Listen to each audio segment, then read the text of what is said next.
नमस्कार, एक बार फिर से आप सभी का स्वागत है। इस वीडियो के माध्यम से मैं इलाहाबाद हाई कोर्ट का एक बहुत ही यूजफुल फैसला आप लोगों के साथ शेयर करने वाली हूं, जो पति के हक में है।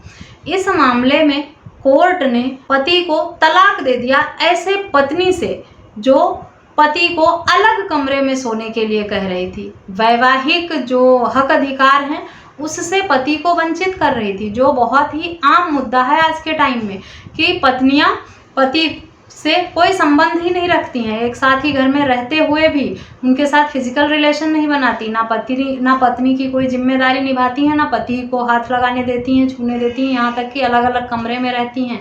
कहती हैं मुझे तुमसे कोई रिश्ता नहीं रखना, ऐसे ही रहना है तो रहो, या अगर किसी को बताओगे तो तुम्हारे ऊपर झूठा केस कर दूंगी, डराती धमकाती हैं। इस तरह की भी क्वेरी आती हैं। कहती हैं कि वो किसी और को पसंद करती थी, घर वालों ने ज़बरदस्ती शादी कर दी है, वो इस रिश्ते में रहना चाहती हैं लेकिन पति पत्नी के कोई हक अधिकार नहीं शेयर करना चाहती। अलग अलग कमरे में रहेंगे, आप अपनी लाइफ जियो, मैं अपनी लाइफ जीती हूँ और हम ऐसे लाइफ काटते हैं। भाई ऐसे भी शादियाँ होती हैं क्या? और ऐसे कितने दिन आप रहेंगे एक दूसरे के साथ? अगर शादी में नहीं रहना है, पति पत्नी के हक अधिकार नहीं निभाने हैं, जीवन शेयर नहीं करना है, तो फिर अलग ही हो जाना चाहिए। ऐसे में जब पति कहता है कि मैं फिर तलाक ले लूँगा, कोर्ट जाऊँगा, तो उल्टा पति को धमकाती हैं कि तुम्हारे ऊपर दहेज का मुकदमा कर दूँगी, झूठे आरोप लगा दूँगी, सबको जेल भेजवा दूँगी। पति मजबूर हो जाता है। इस मामले में हाई कोर्ट ने ऐसे ही पति को तलाक दिया जिसमें पत्नी ने अपने पति को अलग रहने के लिए मजबूर किया था, उसको अपने साथ रहने नहीं दे रही थी, फिजिकल रिलेशन नहीं था कोई, और पति ने क्रूरता के आधार पर तलाक फाइल किया। और हाई कोर्ट से, लोअर कोर्ट से तो पति के हक में फैसला नहीं हो पाया, लेकिन हाई कोर्ट ने पति की बात को समझा और उसके हक में फैसला भी किया। डिटेल में जानते हैं क्या है पूरा मामला। इससे पहले मैं आपको रिमाइंड करा दूं, अगर मेरे चैनल पर नए हैं, अब तक सब्सक्राइब नहीं किया है तो प्लीज़ सब्सक्राइब करके बेल आइकन को जरूर प्रेस करें, ताकि इस तरह की और भी इंफॉर्मेटिव वीडियोस आपको घर बैठे मिलती रहें। इस मामले में पक्षकारों की शादी 2016 में हुई थी। पति की ये दूसरी शादी थी, जबकि पत्नी की ये पहली शादी थी। पति का कहना था कि शादी के बाद ही पत्नी ने कहा कि मेरे रूम में तुम्हें आना ही नहीं है, घुसना नहीं है, कि अगर इस रूम में आओगे और मेरे साथ रहने की कोशिश करोगे, अपने हक अधिकार मांगोगे, तो मैं आत्महत्या कर लूँगी या तुम्हारे ऊपर झूठे मामले दर्ज करा के तुम्हें और तुम्हारे परिवार वालों को फंसा दूंगी। इस तरह की धमकी दी थी, ब्लैकमेल किया था और पति को घर में घुसने नहीं दिया, अलग कमरे में, दूसरे कमरे में सोने के लिए पति को मजबूर किया।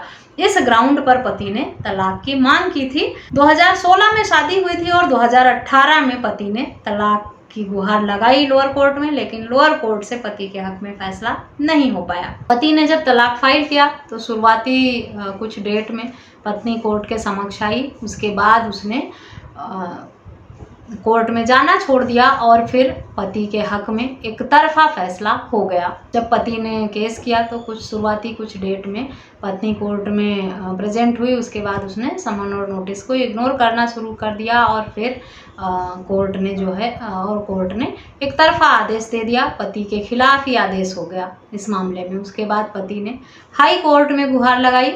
लोअर कोर्ट ने पति की याचिका जो है इसलिए खारिज की थी, कहा था कि पति कोई सही से विस्तार से बता नहीं पाया है कि पत्नी ने किस तरह से कब प्रताड़ित किया, परेशान किया उसे, या जो आरोप लगाए हैं वो स्पेसिफिक नहीं है, और इस तरह से पति के हक में फैसला नहीं हुआ था। लेकिन हाई कोर्ट जब मामला गया तो हाई कोर्ट ने कहा कि पति ने जो भी तर्क दिया है, जो भी सबूत दिए हैं, वो पति को तलाक देने के लिए पर्याप्त हैं, और इस तरह से परिवार न्यायालय का जो आदेश था उसे रद्द करते हुए हाई कोर्ट ने पति के हक में फैसला सुनाया इस मामले में।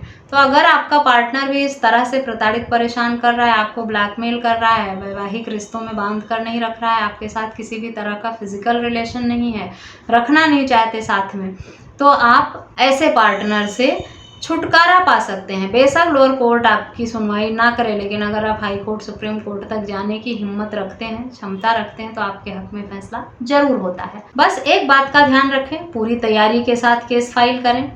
कोर्ट में जब जाएं सबूत पहले तैयार कर लें। प्लानिंग के साथ अगर आप कोर्ट में जाएंगे, सारे सबूत, सारे साक्ष्य इकट्ठा करके तब आपके हक में फैसला ज़रूर हो पाएगा, क्योंकि आप समय पर अपना पक्ष जो है वो कोर्ट के सामने रख पाएंगे और साबित कर पाएंगे, तभी आपके हक में फैसला होगा। इस सोर्स का लिंक भी आपको वीडियो के डिस्क्रिप्शन बॉक्स से मिल जाएगा, वहाँ से आप पढ़ सकते हैं, समझ सकते हैं क्या है पूरा मामला। और वीडियो अच्छी लगी है तो अन्य लोगों के साथ शेयर करना, चैनल को सब्सक्राइब करना बिल्कुल भी ना भूलें। इस वीडियो में बस इतना ही, मिलते हैं नेक्स्ट वीडियो में, तब तक के लिए थैंक यू एंड बाय।